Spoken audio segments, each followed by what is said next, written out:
Good morning and welcome to Mornings of Faith. This is your space to pause, breathe, and remind yourself who's really in control today. Because sometimes all it takes is one small step to see God move in very big ways. And that's what we're talking about here today. The power of small yeses. In 2 Kings chapter 4, there's this quiet, almost hidden story. It's not flashy, it's not one of the most preached about miracles, but it's one of my favorites because it's real, it's raw, and it's very relatable. A widow comes to the prophet Elisha, desperate. Her husband has died. She's drowning in debt, and the creditors are coming to take her 2 sons as slaves. Evidently, she's broken. She's out of options, and she's at the end of herself. And Elisha asked her a question. What do you have in your house? And then she replies, nothing except a small jar of olive oil. That little except was everything.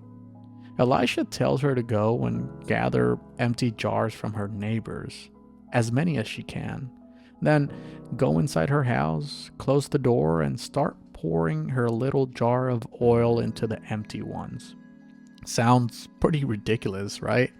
But she obeys. She says yes. And as she pours, the oil doesn't stop.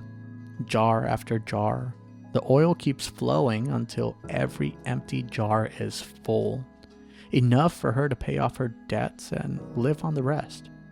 What if the breakthrough you're waiting for isn't in something big, but in something small you've been overlooking? We all want God to move mountains, but sometimes He's just asking you to pick up the shovel. Maybe it's sending that text. Maybe it's making that phone call. Maybe it's starting that habit, forgiving that person, taking that next tiny step. It's easy to think we need something huge to change our lives, but God specializes in multiplying the small, the little act of faith, the small yes, the quiet obedience behind closed doors. So today, I want you to ask yourself, what small yes is God asking of me?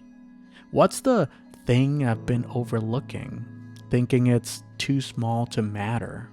And here's your challenge. Whatever it is, do it today. Take the step. Make the move.